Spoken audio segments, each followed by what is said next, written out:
لیکن دوسری طرف خواجہ آصف صاحب کاشف عباسی کو کل ایک انٹرویو دیتے ہیں، وہ کہتے ہیں کہ ہمیں 2019 میں بھی آفر کی گئی کہ جی آپ یہ نکمے لوگ ہیں، ہم ان سے تنگ آ گئے، آپ آئیں حکومت سنبھال لیں، پھر 2020 میں بھی کی گئی، پھر 2021 میں بھی کی گئی۔ سر جمہوریت تو پھر آئین تو یہ بھی نہیں کہتا، لیکن برملا اس کا اظہار کیا جا رہا ہے اور باقاعدہ طور پر اس کا اعتراف کیا جا رہا ہے۔ نہیں، خواجہ صاحب نے پوری بات نہیں بتائی ہے۔ یہ آفر تو 2017 میں پہلے کی گئی تھی شہباز شریف کو۔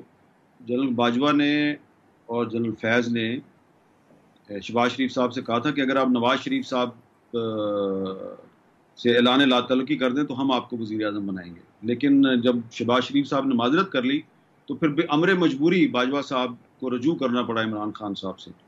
تو اس کے بعد پھر ایک سال کے اندر ہی باجوہ صاحب جو ہیں وہ عمران خان صاحب سے کافی فیڈ اپ ہو گئے تھے، تو اس کے بعد پھر یقیناً خواجہ صاحب سے رابطہ کیا گیا ہوگا۔ لیکن یہی تو میں آپ سے کہہ رہا ہوں نا کہ آئین کے مطابق تو یہ نہیں ہو سکتا۔